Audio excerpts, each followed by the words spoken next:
All right, welcome back. So in this video, we're now going to talk about a new subconscious parameter, which I call the subconscious burst action. This basically is another component to charging, right? So for pretty much the whole curriculum, we've been talking about how the subconscious charges, right? So we talked about that, I think, in chapter 2, and we described how each subconscious action is kind of experienced by the subconscious mind as it charges more, or as the subconscious charges and the subconscious action, or your subconscious instinct expresses these subconscious actions with more and more strength or intensity, right? So the most simple one is emotion, right? So when you charge your subconscious more and more and more, your subconscious is able to express an emotion, or your positive mind expresses emotion more and more intensely. So that's how we've been describing it, and presumably, I would have expected pretty much everyone to presume that more intensity of emotion pretty much just means you're going to feel it more and more strongly and more powerfully, right? And you can rely on your experience to kind of as a reference point for what that means. And we also talked about your other transcendental mental abilities, which are also subconscious actions. We talked about belief, right? So belief just means as your subconscious charges more and more. A belief just alters your perception more. It alters what you find to be rational more and more, and you're compelled more strongly. There's also the component of creativity to that as well, which we'll talk about again in the next chapter. But as your creativity charges more and more, you're able to use transcendental creativity in a more continuous way. And your subconscious organizes, which again we'll talk about later. And then we talk about other ones, transcendental control. You're able to do it more continuously and explosively, things like that. So we pretty much kind of interpreted what charging means relative to each subconscious action or transcendental mental ability. Well, now we're actually going to get a little more into the weeds, so we're going to actually talk a little more deeply about what happens when your subconscious charges and some subconscious action gets expressed more intensely, right? So that term intensity, or when I say you charge your subconscious and you feel an emotion, for example, more intensely, right? Intensity is actually a bit of a misnomer, right? So I didn't really go into too much detail earlier in chapter 2, and I think, chapter 2, because I didn't really want to make this distinction. It just didn't seem necessary yet. But now we're going to get a little bit more into the weeds. So why is intensity a misnomer? Well, it's because there's actually a phenomenon that goes on, or that happens when you're charging, where there's actually really two components that are necessary to describe the charge. What you might think of as the intensity or the strength of it is one, but there's also another. And if you don't recognize both and just presume intensity accounts for the other, then you're not really going to fully be able to control your charge properly. And I discovered this, right, because of that fact. So I used to always, when I kept charging my subconscious, I would always get a sense, when I had a lot of experience charging my subconscious. Like I said, this was literally the very last thing that I learned about in terms of subconscious activity, right? As of today, this was the last thing that I discovered in terms of my theory and everything.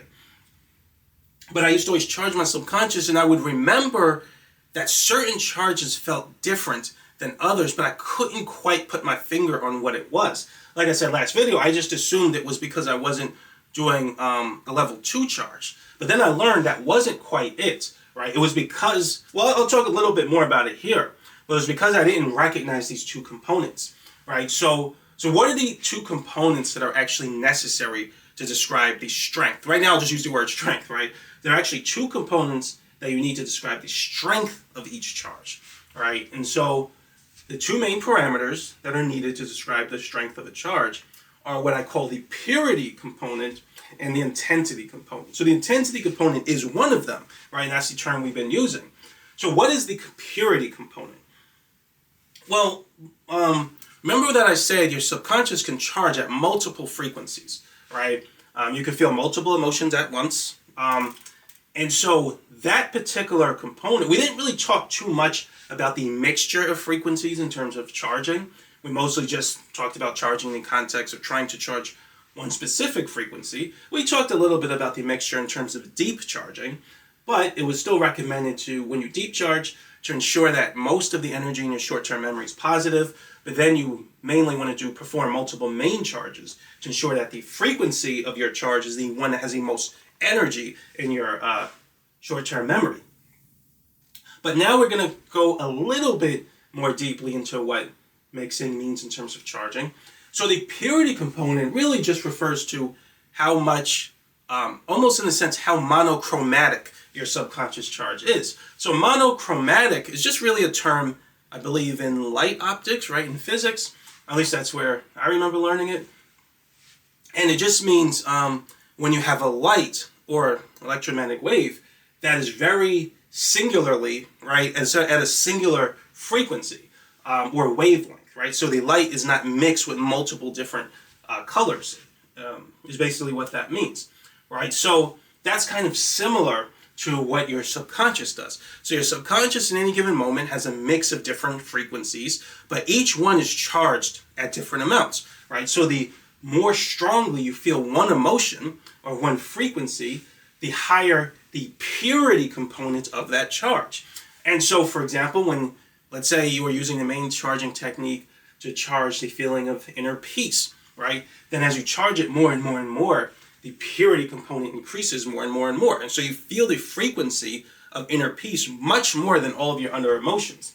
And your subconscious actions express themselves in a manner that reflects that frequency much more than any other frequency that's charged up at a non-zero level of strength in your subconscious mind, right? So that's the purity component, right? So then what is the intensity component?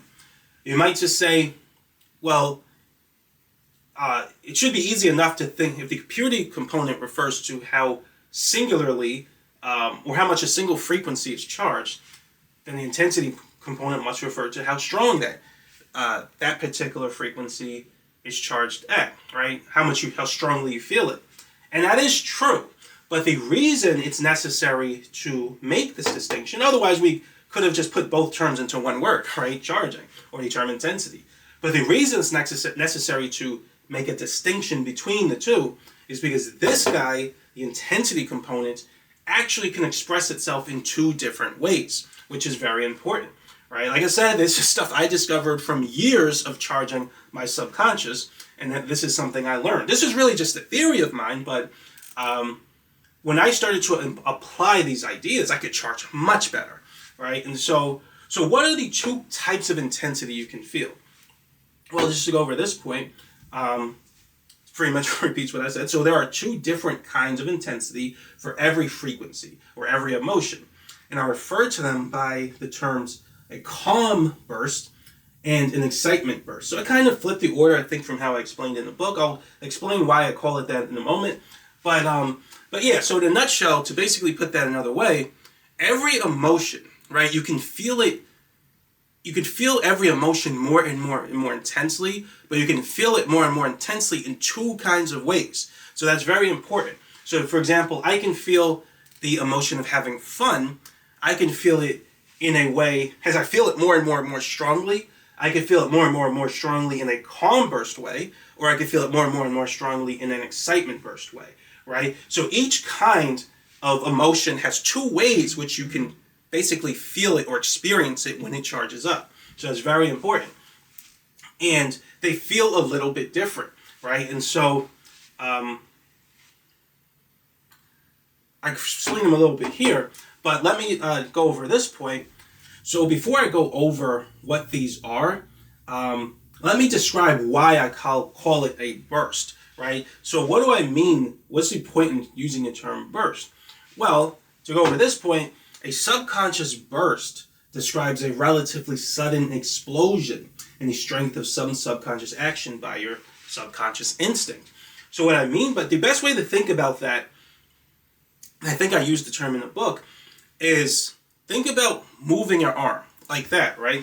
So I can move my arm like this. I can move my arm very slowly like this, or I can move it like that. right? So this is an explosion, an explosion of motion. So you would describe that type of motion by saying I moved very explosively, right, from when I moved very slowly.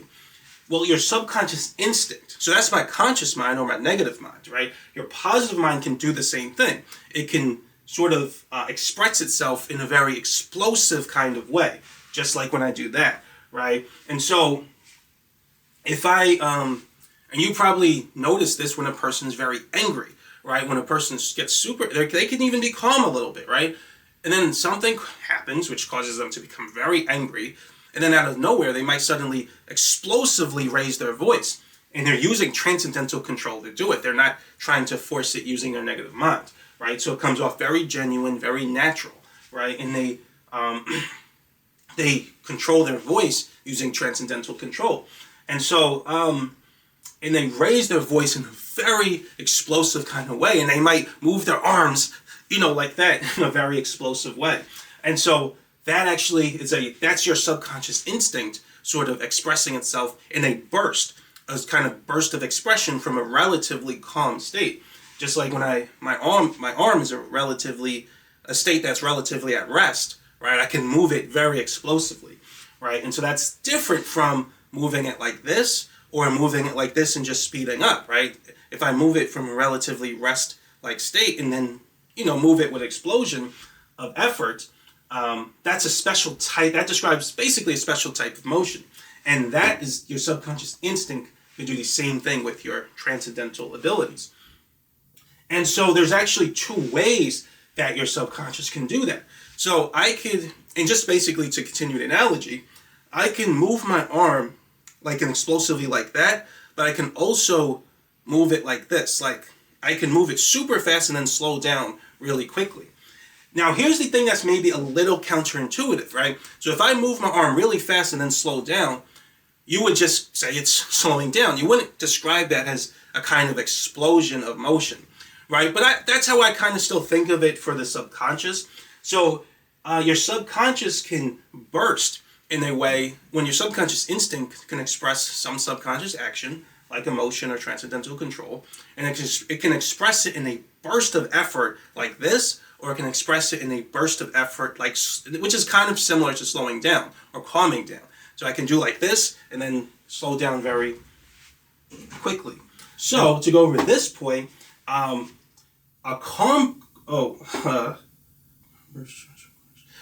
actually, let me go over this point first. I kind of mixed them up.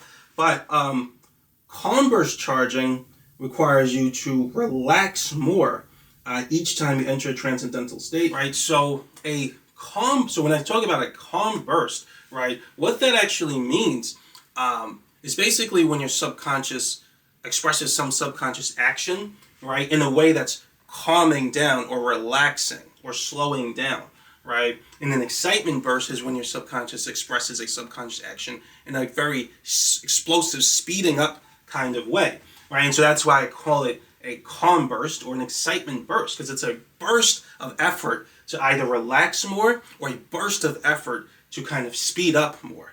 And those are just kind of relative terms, but I'm really referring to the way your subconscious instinct expresses a subconscious action. So just as another example, when you laugh, right? So we talked about in chapter 3 that laughing is a form of transcendental control. And when you charge the subconscious a lot at the laughter frequency, you can bust out laughing more and more, right? You can just kind of bust out very loudly and laugh in a very continuous way. And so that is actually a form of an excitement burst, right? When people meditate, they're actually generally performing a calm burst, right? Calm burst charge, right? What they're trying to do is kind of express an explosive kind of effort to relax or slow down more from where they are, right? And so that's actually a calm burst. Now, here's what's important. When you enter a transcendental state and you use your subconscious instinct to express a burst of effort, whether it be to speed up or a burst of excitement, or you expressed a burst of effort to slow down,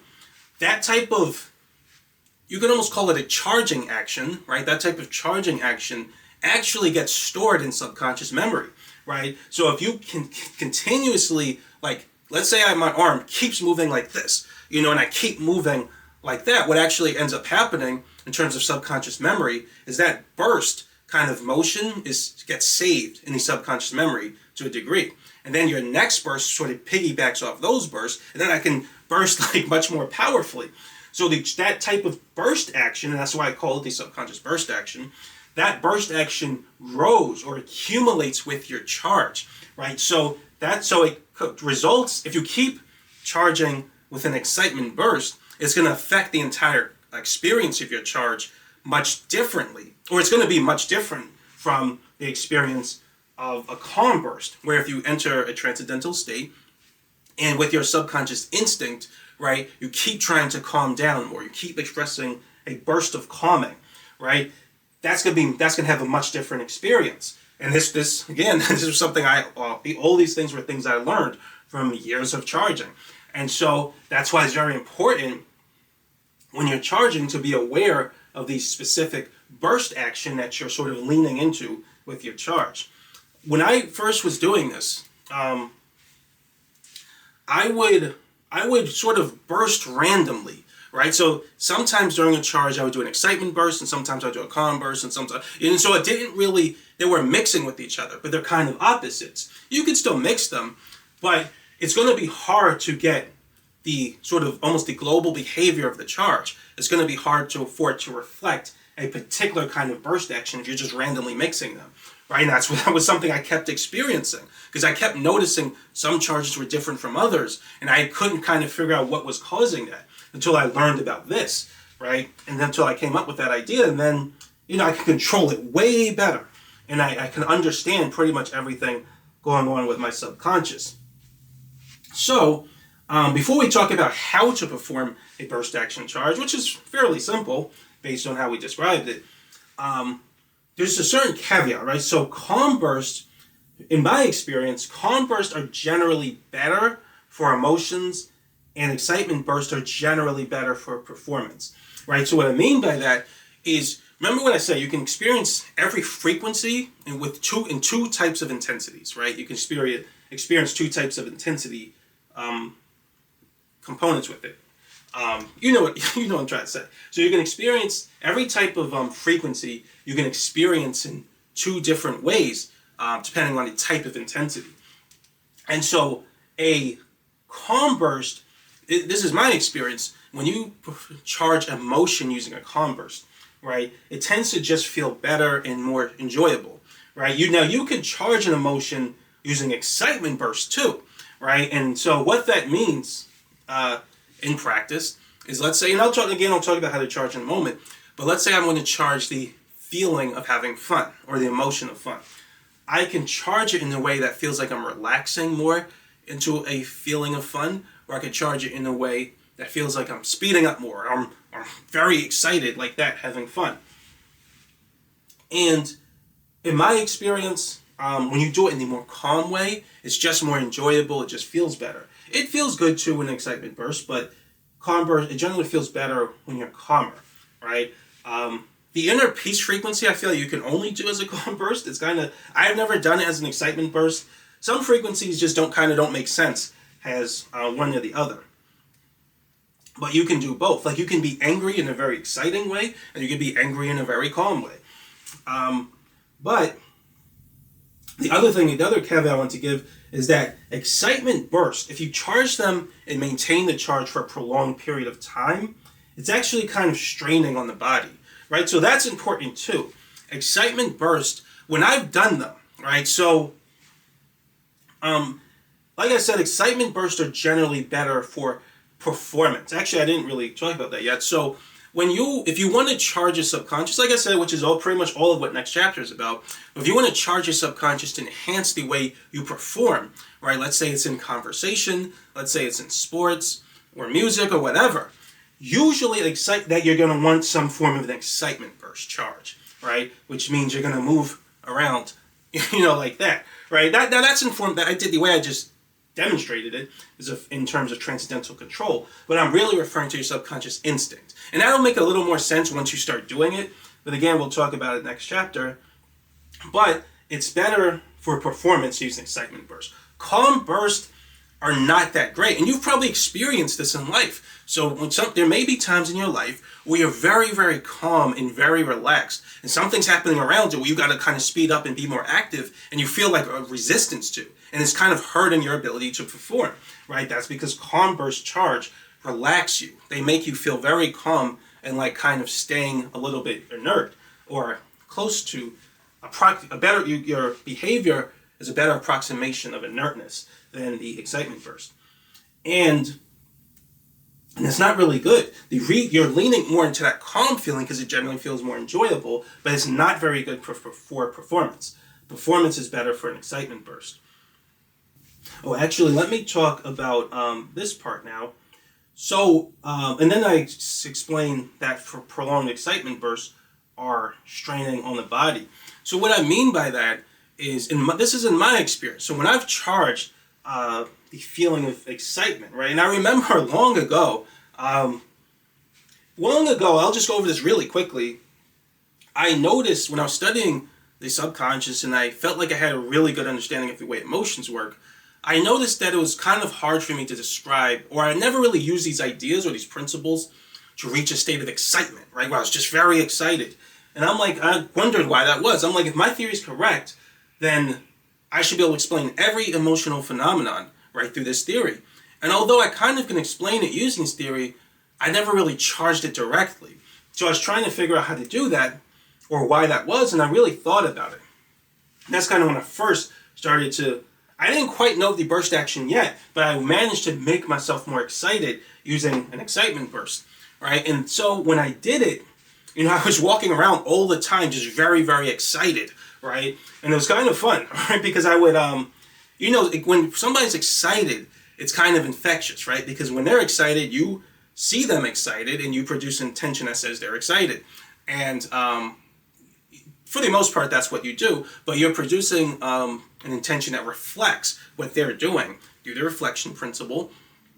They have some organizational pattern that reflects the excitement, what you can think of as excitement subconscious form, and that causes you to produce intention that causes you to become excited as well. And so when you see someone's very excited, it kind of makes you also very excited, so it's infectious.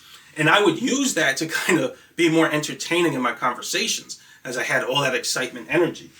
But what I notice is when I'm very excited for a couple of days, I feel my brain just feels like overworked or overstimulated, right? It feels like the neurons are firing too much for too long a period of time. It's not a problem to do it for a relatively short time, let's say a day or even maybe 2 days. But after that, I start to feel like my brain is just way overstimulated and way overworked, and it just starts to feel uncomfortable. So excitement burst charges, you can kind of handle them for a relatively short time, but after a while they just start to strain the body. Calm bursts, as far as I can tell, are fine, right? It may be possible to calm yourself so much it becomes uncomfortable, but I've never done that. So I feel like you have to really try to slow down to reach that level. But generally, calm bursts feel really good on the body. The body likes them, right? So your body prefers calm bursts. Excitement bursts are just overstimulating for the body. The body can tolerate them for, like I say, a day or two, but really any longer than that, the body just starts to become strained by the stimulation of your subconscious.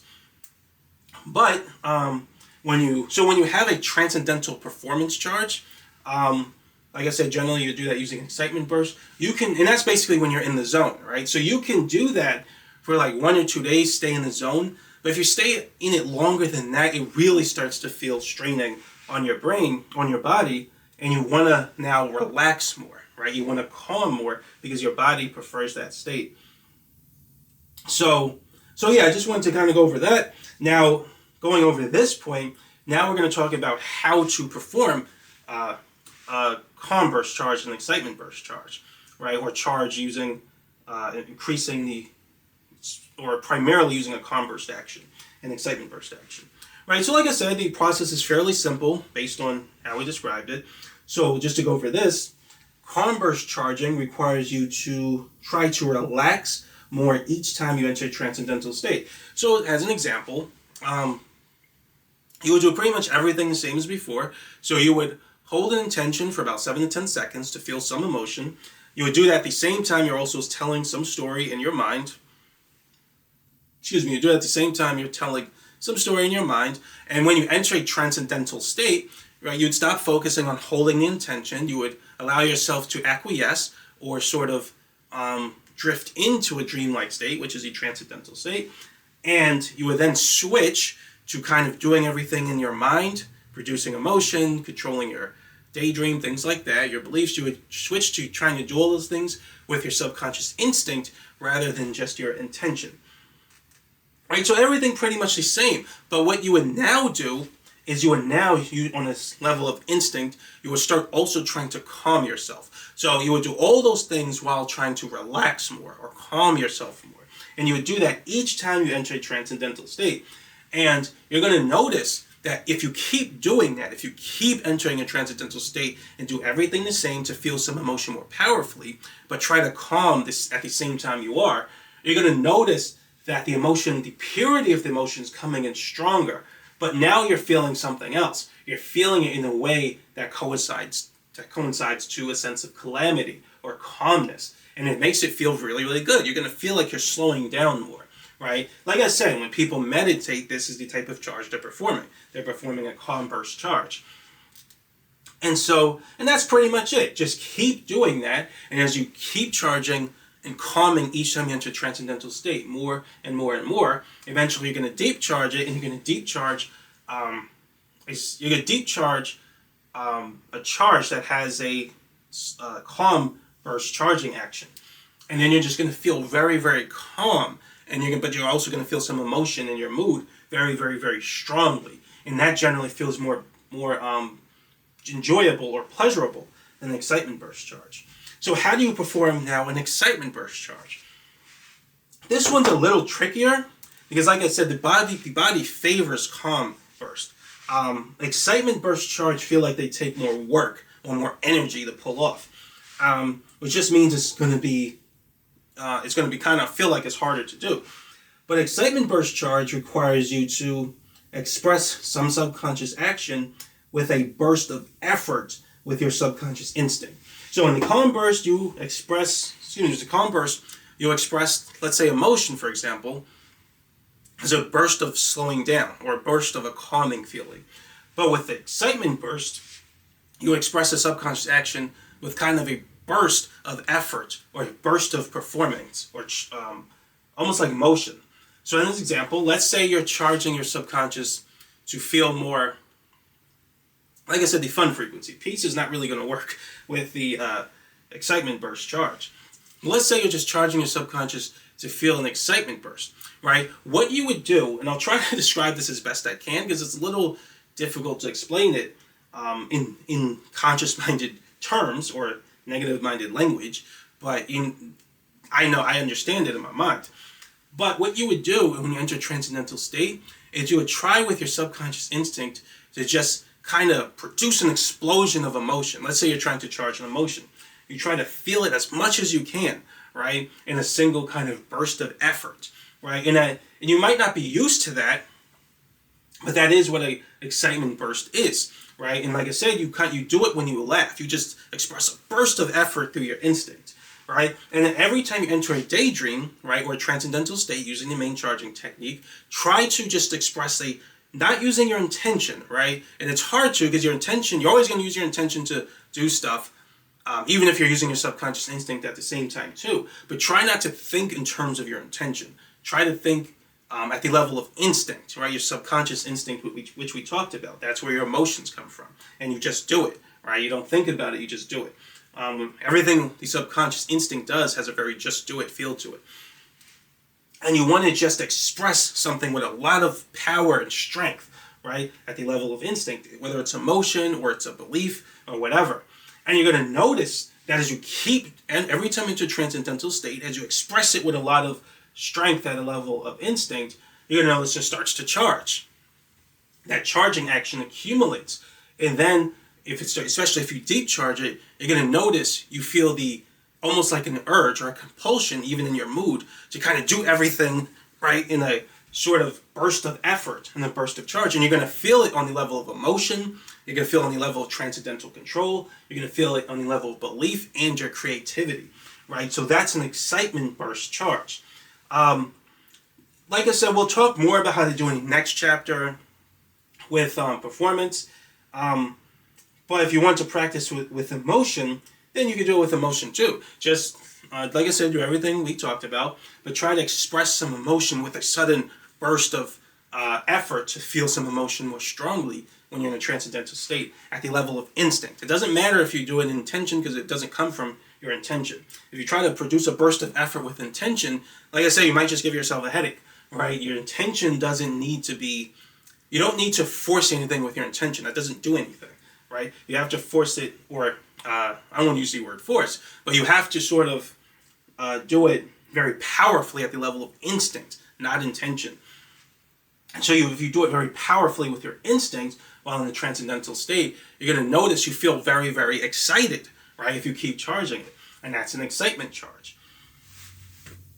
So yeah, that's pretty much everything. I wanted to give an example. So if you want to, because I actually noticed this online, right? So as of the recording of this video, there's lately been some, how do I want to describe it? Controversy, if you will, right? Between two girls online. So Brett Cooper and I forgot the other girl's name, Reagan, something like that. And so that's been kind of a thing. And there was this channel that I saw. It's like a kid. I mean, I'm not gonna call him a kid, but he's young compared to me. And his name is Nuxenor, right? So, and I was watching his videos. Like I said, I feel like I can just look at someone and know exactly what's going on in their subconscious, right? Because I've been doing this so long. And he's actually an excellent example of someone who is constantly performing using, well, really most people when they're doing a transcendental, when they're entering a state of transcendental performance, are using excitement burst charge, but it's at different scales. But he does a really intense scale of an excitement burst, right? So I recommend if you don't know who that is, I recommend to watch him. His name is Nuxenor, his channel. When I saw him, or when I watch him, right, I can, like I said, on a subconscious level, I just know what's happening.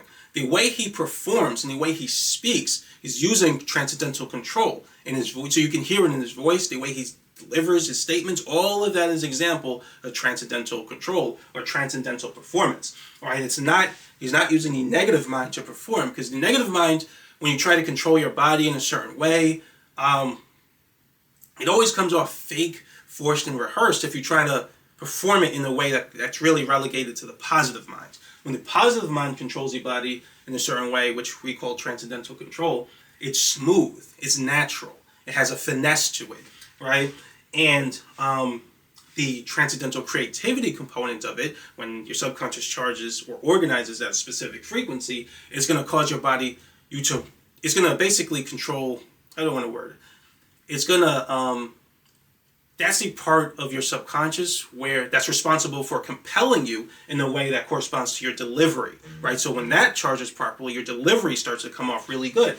And so he has really good delivery, and it's like when he's speaking, he just suddenly has a burst of effort. You can hear there's a very burst of effort in his words, right? Or both burst of expression or delivery in his words. Just out of nowhere, he'll be calm and he'll just kind of have a burst of energy, right? And it's very infectious, right? So it's like he's always in such a state of excitement, right? And it makes, when you're listening to him, it makes you more excited, which is why people watch him. That's what it means to entertain, right? And so he's like a good example of someone who has a really intense excitement burst charge, right? So if you kind of want to get a better idea of what I'm talking about in terms of performance, just kind of watch his videos or some of them, and you'll kind of see someone who's performing a really intense excitement burst, right? And you're going to notice most people talk in a more calm, less excited way. But the good thing is that because he has such an excitement burst charge, he can keep leaning into that charge, right? There's a lot of it takes a while to use up all of his charge. So he can be calm and just jump right back into an excited state, because his mood, or the passive memory and his short-term memory, is like it keeps pushing him back to a state of excitement. So he almost has to resist the urge to be excited. So when he's calm a little bit, he can just lean into that urge and become super excited again. And it's that, like I said, that's good for entertainment. But unless he's a natural, right? So it's different if you're a natural. But unless he's a natural, that's going to be kind of straining to do after a couple of days. You have to calm down more. If you stay in excitement burst, if you maintain an excitement burst charge for too long, it's going to be straining on your brain, on your nervous system, your brain. It's just, at least that's how it's been for me. It's just too much neural stimulation, right? The body can't really handle it for a prolonged period of time. And even Brett Cooper is kind of the same way, right? So she's another one who can perform at a transcendental level. She's not she doesn't do as much of an excitement burst charge as him, but she does do an excitement burst, and you can kind of hear it in her voice. Well, she'll just randomly kind of express her voice in a very sort of not loud, but she expresses it with a lot of effort or energy, right? And that's because she has a charge of an excitement burst. Excitement burst charges are preferable for transcendental performance charging. And then you'll even see her kind of move her hands like this randomly. It's not really random. It's a part of the organizational pattern that corresponds to her charge, which again we'll talk about in the next chapter. But those are just kind of two examples. So if you want to see two people who have, and I don't really watch YouTubers like that. Not those kind of entertaining YouTubers. I just watch like political news, but I kind of found them, right, in terms of that whole controversy.